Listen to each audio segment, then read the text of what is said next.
I prefer the sex. I prefer really not to speak. If I speak, I am in big trouble.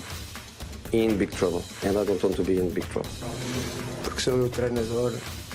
E como sou eu o treinador, eu é que sei o que é que faço. Mas isso é você que é treinador, eu não sou treinador. Eu sou um aprendiz treinador.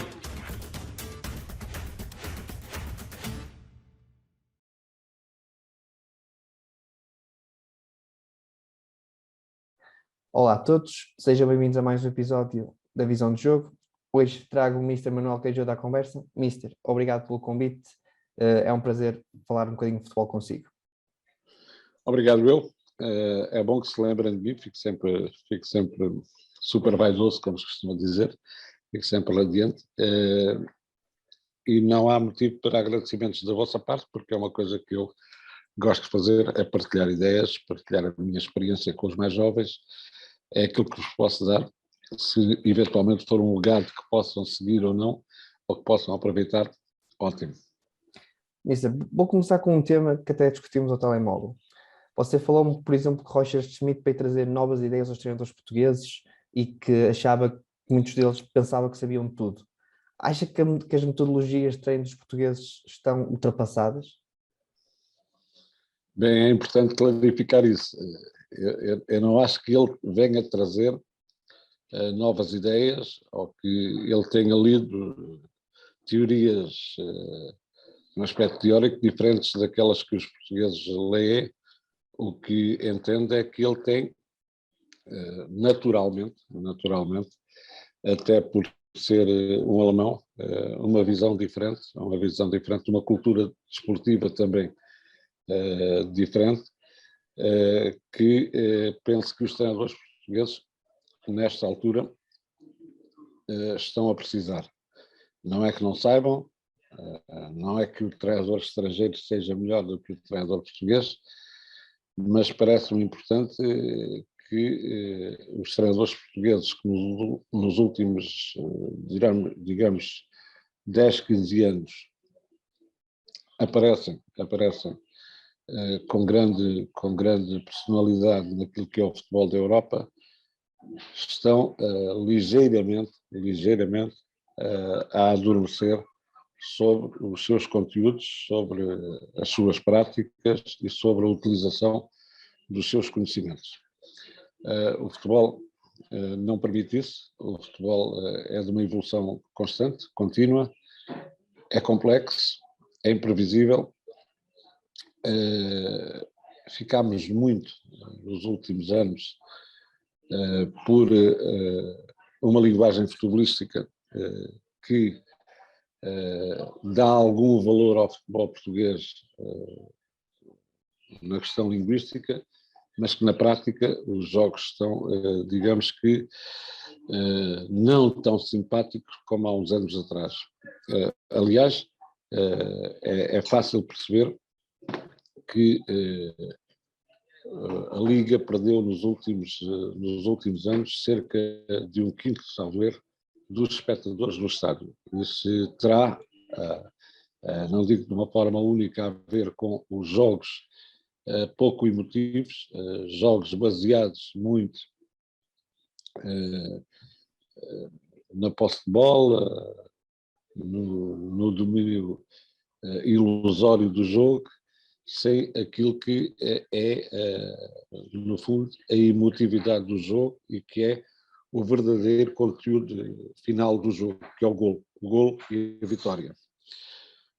Nota-se muito, para quem ouve futebol, para quem vê futebol e para quem gosta de ouvir, e eu gosto de ouvir os intérpretes, chegar ao final do jogo, dizer que tivemos 60% de posse de bola e 2 remates à baliza. O objetivo do jogo sempre foi o golo, sempre foi a vitória, não foi um somatório de estatísticas que valem pouco em relação ao jogo. As estatísticas valem depois num conjunto de soma das estatísticas, das características que a equipa apresentou, e nesse aspecto penso que Roger Schmidt, até por aquilo que modificou praticamente quase com os mesmos jogadores, por alguma coisa se vê o Benfica diferente para melhor do que nos últimos 3, 4 anos, 5 anos. E quando isso acontece, o Benfica é mais intenso na procura da bola, não faz pressão alta, nem média, nem baixa, faz pressão, onde se perde a bola, onde ela está e onde é possível conquistar, é muito mais agressivo e muito mais rápido, chega com facilidade às zonas laterais do campo e em vez de voltar para trás, cruza, põe bolas na área, há gols de cabeça, que o Benfica não fazia há muito tempo, há gols de cruzamento, há gols de bola parada. Quando perde a bola, todos os jogadores correm, digamos, deixamos dizer, de uma forma desalmada na procura da conquista da bola. E eu que sempre fui fanático, entre aspas, desse tipo de futebol, não me interessa se tenho a bola 10 minutos. O que me interessa é que quanto mais vezes recuperar a bola, mais vezes eu tenho a bola. Quanto mais vezes eu recuperar a bola, menos tempo o adversário tem a bola em seu poder.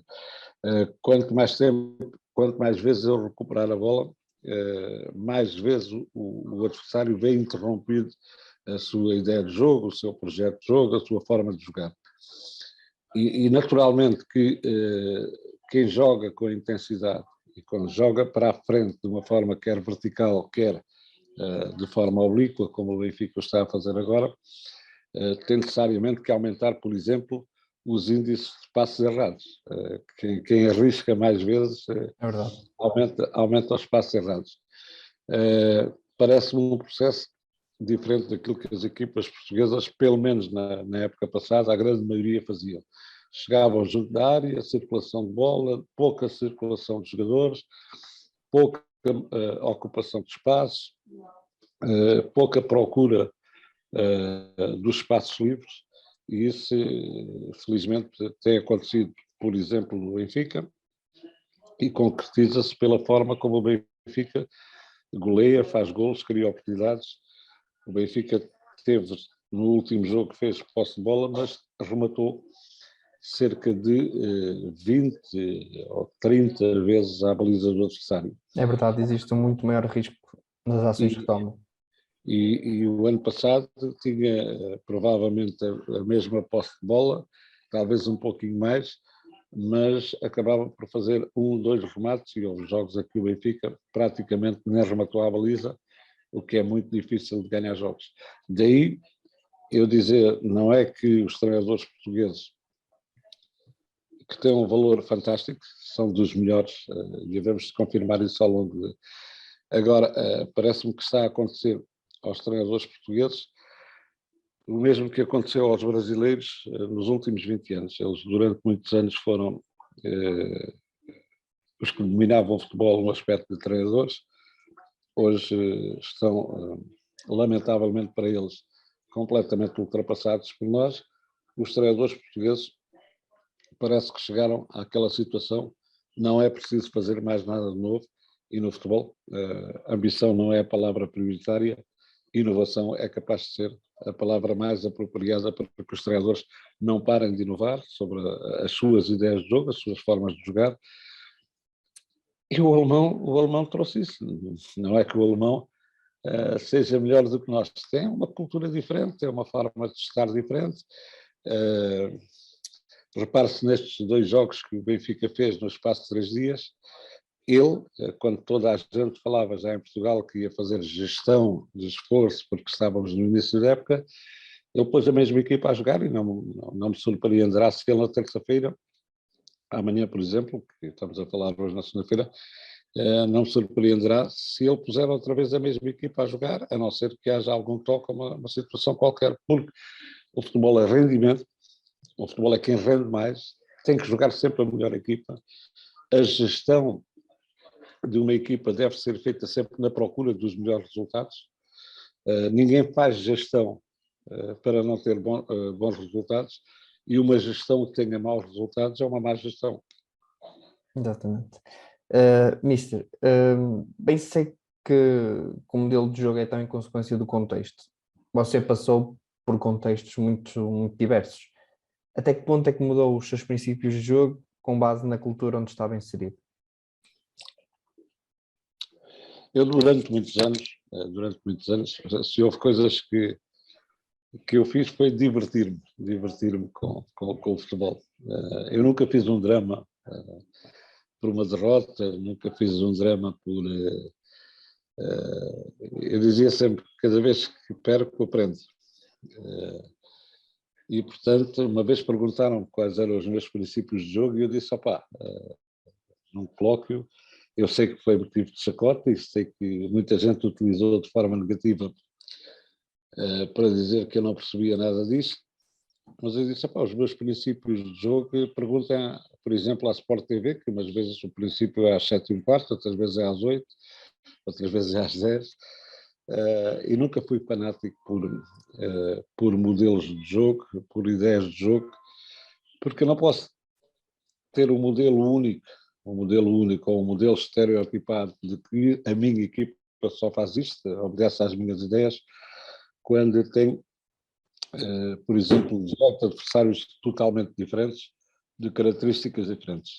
Tenho uma forma de jogar, eu costumo dizer que o modelo de jogo não tem, ele depende muito das minhas realidades, e só depois de conhecer as minhas realidades é que eu tento adaptar a minha forma de jogar, a minha ideia de jogo, como vocês mais jovens gostam de falar, o meu modelo de jogo, às realidades, quer do campeonato, aliás, eu gosto muito de uma definição que tenho para mim, pelos anos de experiência que tenho do futebol, pelo que o futebol me ensinou, e não é pelo que eu ensinei ao futebol, pelo que o futebol me ensinou, eu acho que o modelo de jogo começa muito antes de qualquer treinador pensar sobre formas táticas, psicológicas, técnicas, físicas, deve começar muito antes.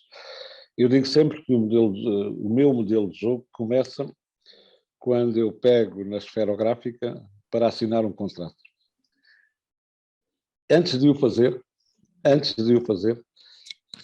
compete-me a mim e aos treinadores, mas a mim pelo menos compete-me analisar o local onde eu vou inserir o meu trabalho. E isso depende de... Perdão. Isso depende de um número de fatores, um grande número de fatores, como por exemplo, eu que passei por praticamente o mundo todo, depende, por exemplo, das questões políticas, as locais e as regionais e de forma global. Parece que não, mas é verdade. Depende muito da cultura e das crenças, que eu pensava que não existia no futebol, mas existem. Depende muito dos dirigentes com que vamos trabalhar, da forma como eles analisam as coisas. Depende muito dos últimos treinadores que estiveram no clube e dos sistemas de jogo, sistemas táticos que utilizaram. Depende dos jogadores que nós temos, e daqueles que podemos eventualmente contratar. Depende de uma panóplia e para mais, o modelo de jogo nunca se pode definir um modelo acabado. Ele está constantemente em construção, em reconstrução, direi melhor, em reconstrução, porque implica, agora, eu costumo dizer, há mandamentos, eu nas equipas de treino tenho mandamentos, eu chamei-lhe mandamentos, vocês podem chamar outra coisa. Há determinados mandamentos que eu ponho nas equipas, independente da forma de jogar, independente do sistema tático a utilizar, e nunca fui fanático por sistemas táticos, não sou um apaixonado por isso, só digamos que, aí posso dizer, quase fanaticamente sou um apaixonado pela movimentação sistémica. O que é que eu quero dizer com isto? Sou fanático por a equipa ter dois sistemas bases para jogar, em que a equipa tem que saber utilizar ao mesmo tempo no mesmo jogo.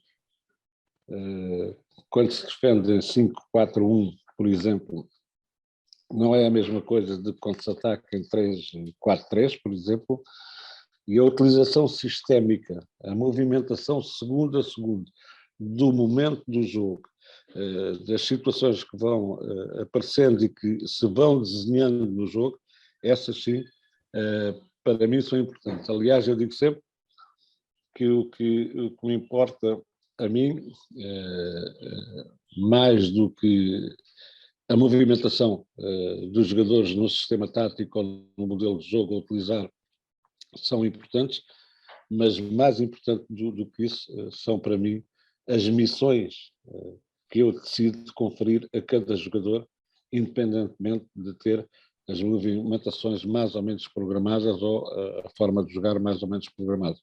Ok. O treinador precisa ter mais uma identidade no seu jogar ou precisa ter mais uma personalidade a liderar? Bem, se não tiver liderança, não está lá a fazer nada. Não vai querer ser treinador sem minimamente ter capacidade para liderar aqueles que trabalham com ele, ou não é obrigar os que trabalham com ele. Eu costumo dizer que a liderança é a coisa... muita gente não gosta que eu fale assim porque eu torno as coisas todas muito simples. Liderar é fazer com que as pessoas que trabalham sobre as minhas ordens atinjam os seus objetivos de uma forma simples, de uma forma suave, de uma forma encantadora, com um sorriso nos lábios. Mas temos que chegar aos objetivos. E isto sem que eu dei cabo da saúde mental de quem trabalha comigo. Porque senão eu passo a ser chefe odiado, provavelmente, e não sou um líder. E, portanto, acima de tudo, penso que a capacidade de liderança é fundamental, até porque esta capacidade de liderança dispara em vários vetores. Temos que ser líderes para os dirigentes, que não é mandar nos dirigentes, mas saber como passamos a mensagem e como queremos que eles nos facilitem naquilo que nós exigimos para a equipa. Temos de ser líderes para a comunicação, porque a comunicação é extremamente importante, a interna e a externa, através da imprensa, das televisões, das rádios. Temos que ser líderes com os jogadores, com os roupeiros não, tem que ser moderno, com os técnicos de equipamento. Com o departamento médico, os fisiologistas, enfim, essa capacidade de liderança é fundamental. Depois, a ideia de jogo é sermos inteligentes para fazer aquilo que eu entendo que é a única missão do treinador. Eu torno isto tudo muito simples. Eu acho que os treinadores só têm uma missão, que é tirar o maior rendimento, ajudar os seus atletas ou a sua equipa a ter o melhor rendimento. É tudo tão fácil, não? Depois, quando complicamos através de fraseologia, aí é complicado. Mas a questão é ganhar rendimento, e o bom rendimento não deve ser poupado. E, portanto, falar de futebol hoje é muito fácil, basta ver. Ainda ontem vi um jogo, um jogador jogou a bola por cima da trave, estava ali mais ou menos acima da marca do penalti, e eu ouvi o comentador dizer: excelente, foi para fora, excelente é quando vai dentro. Portanto, às vezes, que é a fraseologia parece mais um jogo medíocre que um jogo de futebol, e isso não cabe na minha cabeça. Mister, você começou a sua carreira, se eu estou bem recordado, muito cedo. Penso que tinha 31, 32 anos. 31. Como é que desenvolveu o seu trabalho desde aí? Ou seja, como é que adquiriu conhecimento desde aí? Porque, pelo que soube, você na altura até era jogador e foi convidado muito repentinamente para ser treinador. Foi somente prática ou teve que adquirir conhecimento de outra forma? Nada. Eu comecei do zero. Eu tinha zero de conhecimento. Quando comecei, tinha zero de conhecimento. Primeiro, não fazia parte daquilo que era a minha perspectiva de vida na altura. Se andarmos 30 e tal anos para trás, nunca pensei em vir a ser treinador, nem era uma carreira que fosse para mim apaixonante. Eu fui treinador, costumo dizer, sem querer. E quando eu fui convidado para ser treinador, é bom dizer que eu tinha só a prática de jogar futebol. Aliás, eu hoje digo sempre às pessoas, muita gente não gosta, mas é a verdade, eu sou um prático que se teorizou, eu não sou um teórico que praticou. E penso que tive algumas vantagens sobre isso. Mas tinha zero de conhecimento, como se costuma dizer. Para já, a literatura que havia na altura, estamos a falar em 1983, quando eu comecei, com 31 anos, era zero em Portugal. Não havia literatura, não havia internet, não havia redes sociais, não havia nada. E, portanto, eu comecei com a prática de jogador de futebol. Não queria ser. Tive uma felicidade fantástica.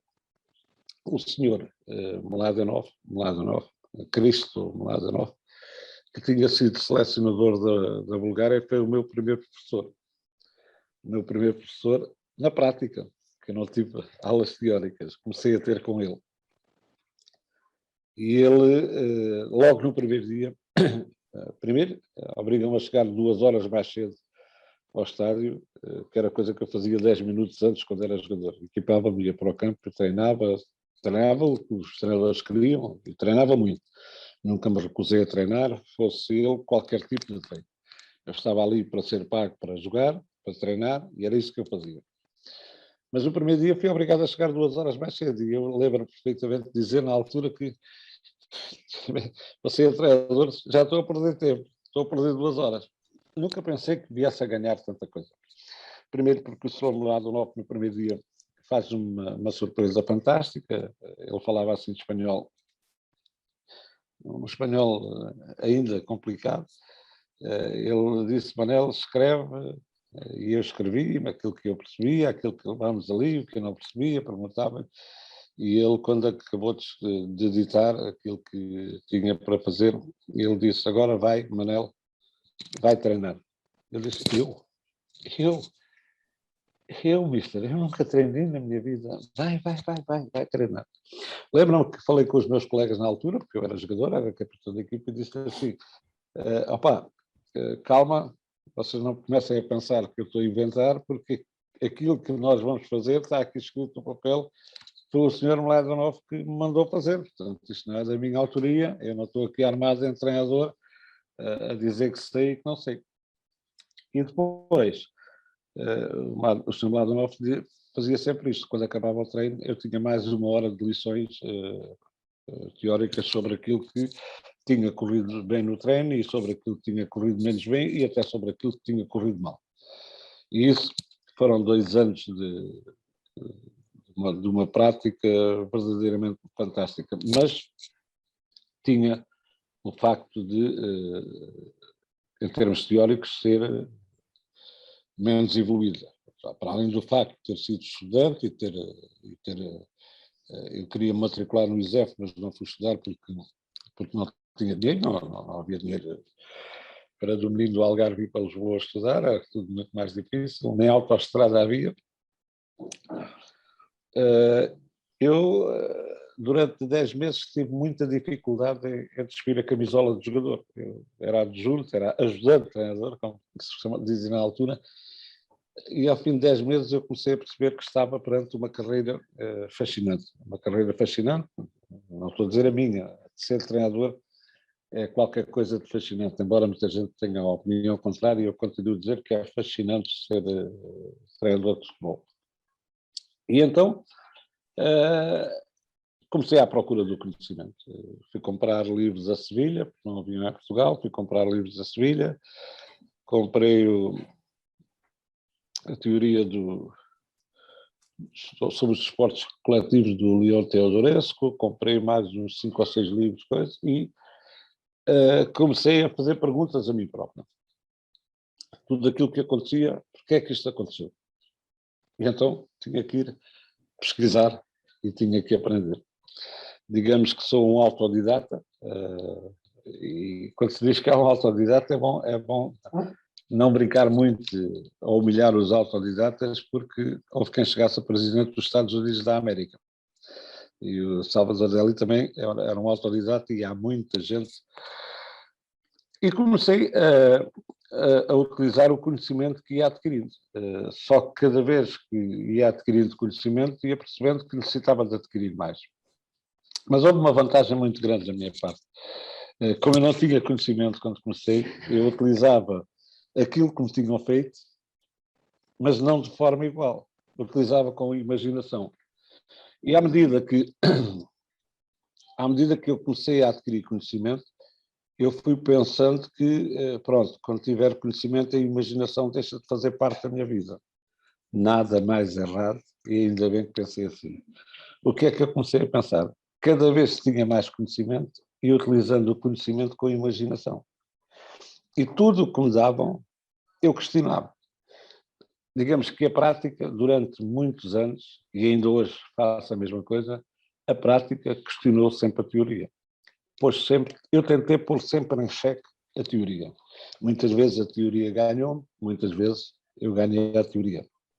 E isso foi fundamental, porque depois, com as voltas que dei pelo mundo, eu percebi que o conhecimento é muito bom ter, e quem quer ser treinador tem de ter conhecimento, mas não é nenhuma arma tão importante como se diz. Porque o conhecimento que eu não souber praticar, que eu não souber utilizar, não vale nada.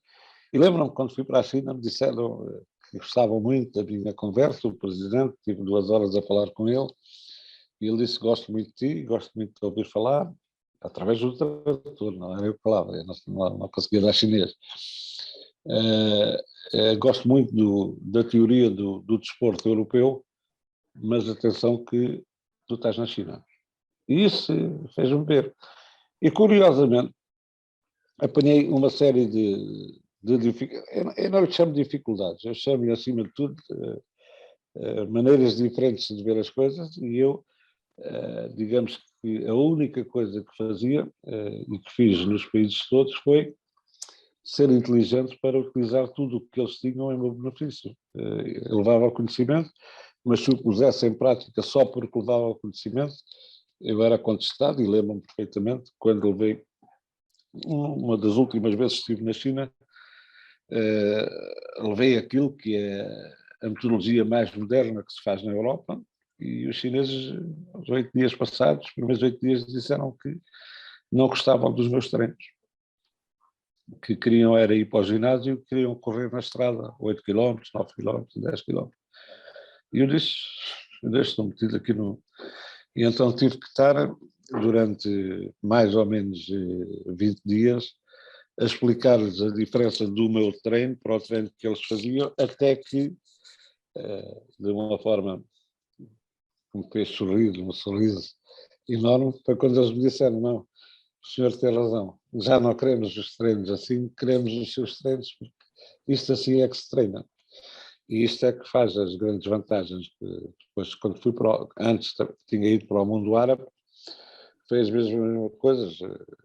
Lembro-me perfeitamente de querer treinar de manhã, e completamente impossível. Lembro-me de, segundo ou terceiro treino, a religião interferir com o meu trabalho, porque eles pararam para rezar e eu não sabia. Eu não ia mudar a cultura dos árabes, não ia mudar a cultura dos asiáticos, eu tinha de ser inteligente porque eu era o único corpo estranho que estava lá e, portanto, o melhor era eu adaptar o meu conhecimento às realidades deles e tirar o máximo rendimento daquilo que eles tinham. Foi tão fácil como isso. Eu não sei se estou a ir longe demais. Não, esteja à vontade, esteja à vontade. Olha, Mister, só para lhe dizer que, imagina, isto aqui o Zoom, eu depois vou cortar esta parte, mas aqui, o Zoom só me dá 40 minutos de conversa, ou seja, Sim. isto vai acabar daqui a 6 minutos praticamente. Eu depois vou criar outra conversa, envio-lhe o link e você faz o mesmo procedimento para entrar. Pode ser? Tá bem, pode ser. Porque senão isto vai terminar. Mas já agora vamos continuar e eu corto aqui esta parte. Você disse numa entrevista que há muitos anos atrás já se faziam treinos bidiários. Eu pergunto-lhe, hoje em dia ainda é favorável fazer treinos bidiários? Quando? Onde? Ainda se deve fazer esses treinos bidiários? Eu disse e estava certo. Há uns anos atrás faziam-se treinos bidiários. Hoje, dificilmente se fazem treinos bidiários. Com sinceridade, não sei se ficamos a ganhar. Não sei se ficamos a ganhar. Eu ainda continuo a dizer, e se voltar a trabalhar, há pelo menos um dia que eu faço treino bidiário. Criou-se essa cumplicidade de que treinar demais é nefasto. Não. Há sempre possibilidades de treinar muito sem utilizar o físico. Eu acho que aulas teóricas sobre questões táticas e sobre questões de sistemas táticos e de modelos de jogo podem perfeitamente ser utilizados numa tarde. Acho também que os banhos de imersão, as formas de recuperação podem ser utilizadas fora do horário de carga de treino. E se olharmos que o atletismo se calhar treina muito mais do que o futebol, a natação se calhar treina muito mais, que eu conheço miúdos que andam na natação e treinam 6 horas por dia. Agora, fisiologicamente, aquilo que o desporto permite, neste caso o futebol, não me parece que seja impeditivo de treinar pelo menos uma vez por semana um treino bidiário. Não entende que não hajam mais treinos físicos quando o treino físico, se olharmos bem para o passado, foram os treinos físicos que fizeram e continuam a fazer evoluir os sistemas táticos. Porque quem não tiver capacidade física para correr, não se pode pedir a eles para fazer 80 metros para cima, para baixo, para fazer lá, só para vos dar um exemplo. E, portanto, não discordo dos treinos diários, uma vez por dia, mas acho que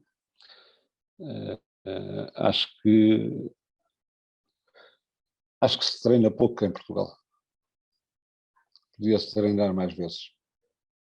Okay. Acho que quem ganha, vou ser direto, quem ganha salários que avergonham o povo português não pode trabalhar só hora e meia por dia e passar muito tempo no shopping e ir buscar os miúdos à escola e buscar a mulher ao cabeleireiro. É a minha opinião, tenho esta opinião, porque salários desses implicam que se trabalhe mais e que se seja mais dedicado às entidades patronais que fazem grandes esforços para pagar salários verdadeiramente enormes. Mas eu aqui acho que tenho um bocado de discordar consigo, e permita-me. Eu acho que os jogadores não treinam somente 1h30 por dia, e acho que fazem muitos outros sacrifícios fora do ambiente de treino, nomeadamente na alimentação. Agora sou eu a discordar. Sacrifícios, os jogadores fazem sacrifícios. Mas Não vamos dizer que sacrifício, vamos dizer que tem que ter quem é o trabalhador? oportunidades. Quem é o trabalhador que não faz sacrifícios? É Quem verdade, é? claro, claro. Portanto, os meninos, isto pode não cair bem nos jogadores, mas eu entendo-me com os jogadores. Os meninos não podem ter o privilégio de dizer que é um sacrifício. Quem trabalha e quem ganha esses salários tem que ter amor, tem que ter Claro, paixão. claro. E tem que sacrificar porque o sacrifício implica um maior rendimento. Ninguém chega a um maior rendimento sem sacrifício. Ninguém é medalha de ouro ou medalha coisa, a comer hambúrgueres, por exemplo, a deitar-se às 4 da manhã, a ter poucas horas de sono. Sabe, um atleta que durma menos 1 hora por dia do que aquilo que eventualmente pode dormir, dorme 30 horas a menos durante o mês. 30 horas durante o mês representam 4 dias de não recuperação. E todas essas coisas implicam sacrifícios. Mister, acredita que hoje em dia o futebol está melhor ou pior do que há uns anos atrás? Pior, eu não vou dizer que está pior. Na sua complexidade, na sua organização, naquilo que os clubes hoje oferecem aos seus profissionais, eu diria que está muito, muito melhor. No plano dentro das 4 linhas, direi que não é a pior coisa do mundo o futebol. Eu costumo dizer, para brincadeira, que dentro das 4 linhas ainda está mais ou menos limpo. Cá fora é como a gente estar numa sala toda limpa, olhar pelas vitrines, mas a ventania sujou os vidros lá fora e vê-se muita coisa suja. Ou vê-se muita coisa que não é limpa. Agora, em termos de futebol, em alguns lugares está melhor. Eu sei que vão dizer, saudosista, o tempo dele era melhor. Não, o meu tempo não era melhor. Mas o futebol não está melhor naquilo que é a sua espetacularidade, naquilo que é a sua arte, naquilo que é a magia do futebol, perdeu-se muito. Aliás, penso que a utilização danosa, levada à exaustão dos planos estáticos, roubou a criatividade e muitos treinos roubaram, muitos treinos também. O exagero da utilização de muitos tipos de treino, eu vou-lhe dizer já um exemplo, a utilização dos espaços reduzidos roubou muita coisa ao futebol. E estou completamente à vontade, porque com o Sr. Melado Novo, eu era jogador, já fazia treinos de espaços reduzidos em 1982 e 83. Portanto, não é tão novidade, não é novidade agora. O que eu digo que há agora, aliás, foi o professor Mons da Silva que uma vez me falou sobre isto, disse que o que há agora é apenas o aperfeiçoamento daquilo que havia anteriormente, e é verdade. Agora, não penso que o futebol esteja melhor, não penso que o futebol esteja melhor, e penso que quem está minimamente, com toda a sua boa vontade, a piorar o futebol, são diversos tipos de comentadores que, através da fraseologia, fazem do jogo medíocre um jogo fantástico. Jogo interior, jogo exterior, posso alta, transições rápidas. As transições rápidas ou lentas sempre se fizeram no futebol, que eram antigamente os contra-ataques, quanto mais rápidos, melhores. Hoje fazem-se poucas coisas, há pouca contenção, há digamos que um estereotipo de comportamentos estáticos que roubam arte, roubam magia ao futebol. Em termos de arte e de magia, penso que são... Mas isso não foi a evolução da defesa? Não, porque uma equipa não pode estar sobre evoluções de setores. Há muita gente que defende isso. Do que é que me interessa ter uma evolução de defesa e ter um ataque que não marca? Acaba por empatar 0-0. Claro, mas hoje em dia acho eu, privilegia-se mais uma boa defesa do que se calhar um bom ataque. A questão que eu ponho é quem? Quem é que privilegia? Quem? É evidente que há uma coisa que é do lá para ali, há uma coisa do lá para ali. Só ganha quem marca mais golos. Não, que se eu não se fazer golos nunca perca. Também é verdade, mas não É ganha, verdade. mas não ganha nenhum se não marcar. Não ganho nenhum se não marcar. E, portanto, o objetivo único do futebol é o gol. Não são nenhum parâmetros dos outros que nós falamos e dizemos. E é com pena que vejo jogos, porque vejo muitos jogos, agora até vejo menos, porque me cansam ver equipas que chutam uma bola à baliza ou fazem um remate à baliza aos 70 minutos. E isso é confrangedor. Mas tem 46% de posse de bola, 50%, 53%, mas a posse de bola sem que, fazendo só circular a bola, sem fazer circular os jogadores, por questões táticas, acaba por ser, vai ali, vem aqui, vai ali, vem aqui, vai ali, outra vez vai ali, e é aquilo que é, vamos lá ver, você se calhar concorda comigo, pode não concordar, está no direito de concordar. Você não gosta do futebol do Liverpool? Gosto. Acha que o Liverpool tem fase de construção? Aquilo é sempre a andar para a frente.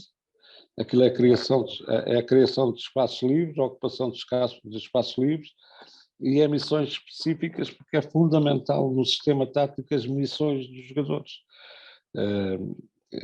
E, portanto, não me parece que se leve tanto tempo, o Liverpool não leva tanto tempo para fazer a primeira fase de construção, a segunda fase de construção, a terceira fase de construção, e depois Tem um chega-se jogo ao mais direto. Tem um jogo mais e direto. depois chega-se ao fim e não se constrói nada. Não acha que é fastidioso ver uma equipa levar tanto tempo a construir para não construir nada? Estar uma bola à baliza aos 70 minutos, aos 80. Mas eu quero acreditar que o objetivo dessas equipas não é esse. Mas eu também quero acreditar que mais tarde ou mais cedo ganho o Totoloto ou o Euromilhões. Também quero acreditar, mas nem jogo e continuo a acreditar que um dia vou ter sorte, um dia vou lá fazer o Euromilhões e vou ganhar.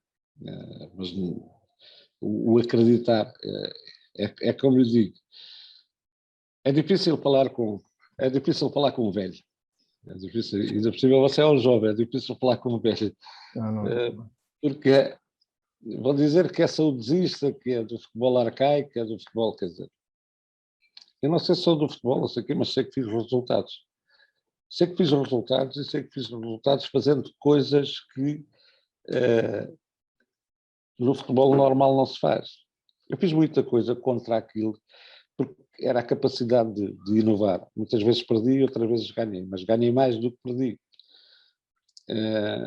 Porque nunca fui estereotipado com este tipo de situações. Eu sou o meu adversário meter um avançado mais, nada diz que eu meta um defesa. Já fiz essa experiência, por acaso fiz uma vez e fui feliz.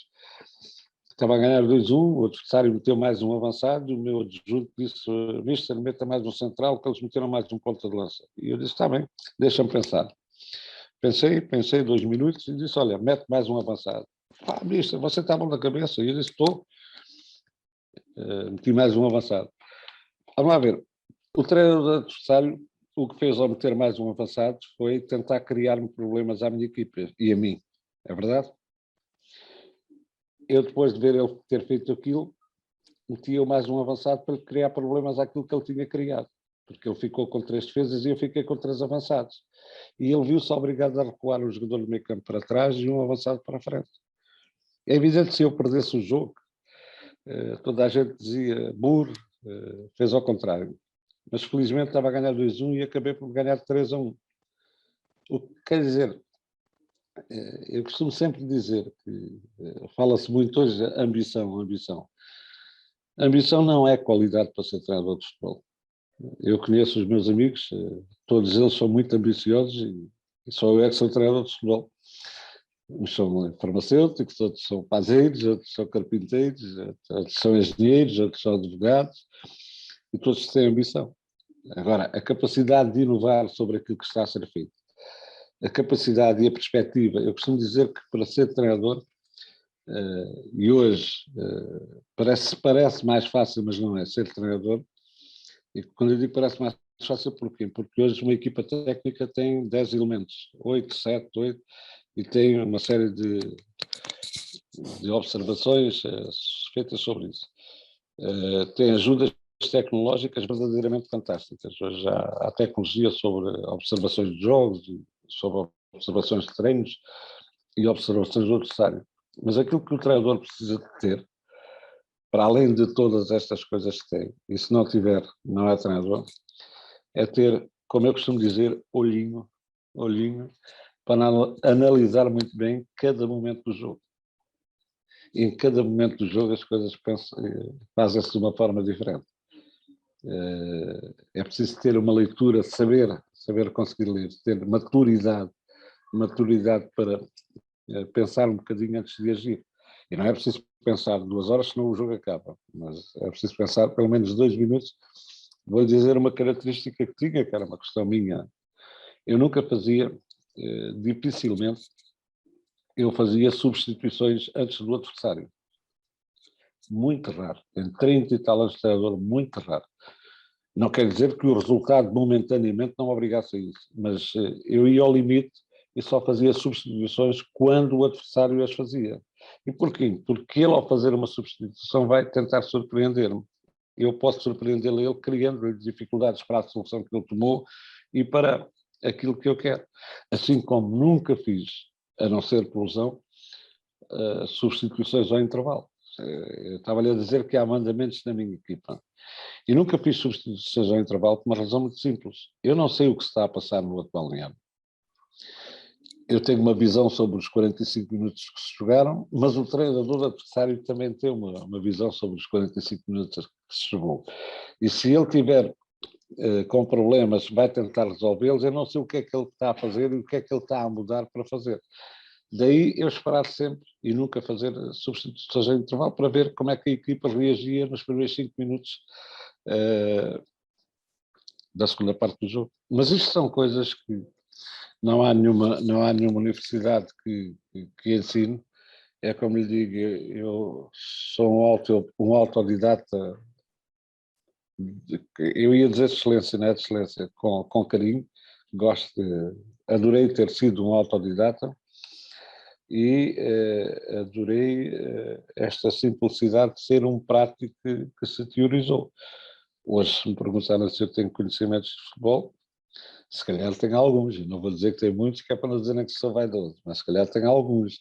Quando eu comecei não tinha nada, e a partir da altura em que o conhecimento chegou à minha posse, eu apenas a única coisa que fiz foi utilizá-lo com inteligência, com imaginação e às vezes até com intuição. Porque dizem que a intuição é um elevado grau de inteligência, não é que eu seja muito elevado de inteligência. Agora, sou perspicaz, sou observador. E isto fez de mim um treinador. Vamos lá ver. Eu também não fiz 500 e quase 600 jogos na primeira divisão portuguesa por ter olhos castanhos ou por ter... Na altura tinha caracóis, agora estou careca. Não fiz mais de 1200 jogos espalhados pelo mundo só porque nasci em Olhão, não foi por causa disso. Alguma coisa me terá levado a fazer uma carreira de que eu me orgulho muito e que tenho gosto em tê-la, e a única coisa que tenho hoje na altura é dizer assim, a conversa que estou a ter consigo é apenas no sentido de partilhar com os mais jovens aquilo que são as minhas experiências. Eu não tenho muita experiência, como vocês dizem, treinador muita experiência. Não, eu tenho um número ilimitado de experiências, todas elas diferentes umas das outras, porque as experiências não se repetem. Às vezes dizem que eu sou um contador de histórias, porque muita malta diz, o Tio Manela é um espetáculo, conta histórias. As histórias são páginas da minha vida, são, digamos que, parágrafos da minha vida, que são as realidades que me fizeram crescer, que me fizeram perder e que me fizeram ganhar.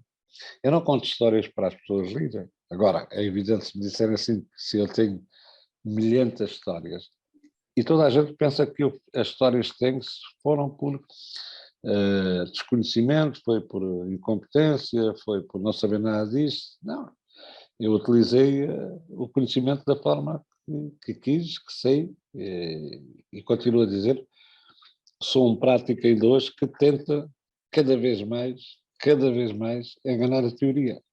Não sou contra a teoria.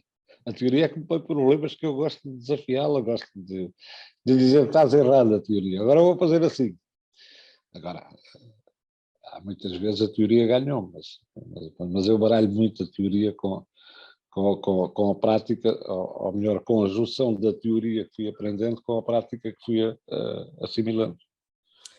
Mister, chegamos então àquela fase em que eu lhe disse que você tem que escolher uma coisa ou outra sem me justificar porquê. Não é fácil. Eu vou lhe dizer porquê. Eu, quando estive na China, aprendi que a palavra mais importante do universo é mas. Mas é que é assim, eu gosto do carro, gosto do BMW, mas eu tenho um Fiat 600. Eu gosto de amarelo, mas hoje tenho umas calças azuis. Eu gosto de praia, mas prefiro a piscina hoje. Eu gosto de cozida à portuguesa, mas só no norte. Sim, mas isto é mais um jogo de preferências. É se prefere uma coisa ou se prefere a outra. É um jogo mais abrangente, vamos dizer assim. Eu prefiro tudo o que é bom. Olha lá. Mas agora vai ter que escolher entre duas coisas boas, geralmente. Ora, vamos lá então. O que é mais difícil de executar com sucesso? Transição ofensiva ou defensiva? Defensiva. O que dedica mais tempo a treinar? Organização ofensiva ou defensiva? Não perco tempo com as duas. Nas bolas paradas, marcação zonal, homem a homem ou misto? Depende do adversário. Meios campistas com uma boa progressão com bola ou com uma boa relação de passe? As duas. Não, só pode escolher uma. Eu imagino, eu sei que você vai me dizer sempre que ou assim ou assim. Mas é uma preferência, é a mesma coisa que lhe está a perguntar. É que eu prefiro as duas, não posso preferir um gajo que só passa a passe quando ele tem uma boa progressão com bola. Isso é o ideal. Claro, mas... Por isso é que eu gosto do miúdo do Sporting. Guarda-redes forte a sair da baliza ou com um bom jogo de pés? Não pode ser as duas outra vez. Tem que dizer aquela que privilegia mais. Bom a sair da baliza. Uma equipa técnica de 4 elementos ou de 8? 5. É a favor ou contra o VAR? A favor ou contra o VAR? Sim. Inicialmente, quando foi lançado, era contra. Hoje sou a favor. Futebol espanhol ou inglês? Inglês. Treino ou jogo?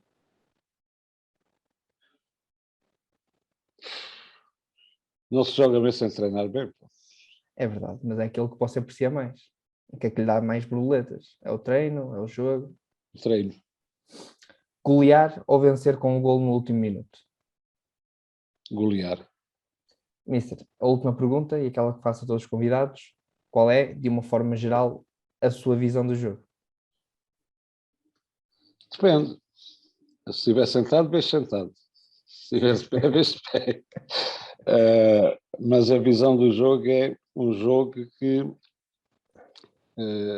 nos deixa satisfeitos a nós, trabalhadores do futebol, portanto inclui jogadores e treinadores, e que deixe substancialmente satisfeito o público pagante, o público que faz o futebol. Mister, obrigado. Nada. Sim, malta, esta é aquela parte chata do final do vídeo em que eu vos volto a chamar a atenção para comprarem o meu livro. Se quiserem. Se não quiserem também. Comprem também. Vá lá. Dê-me um trabalho.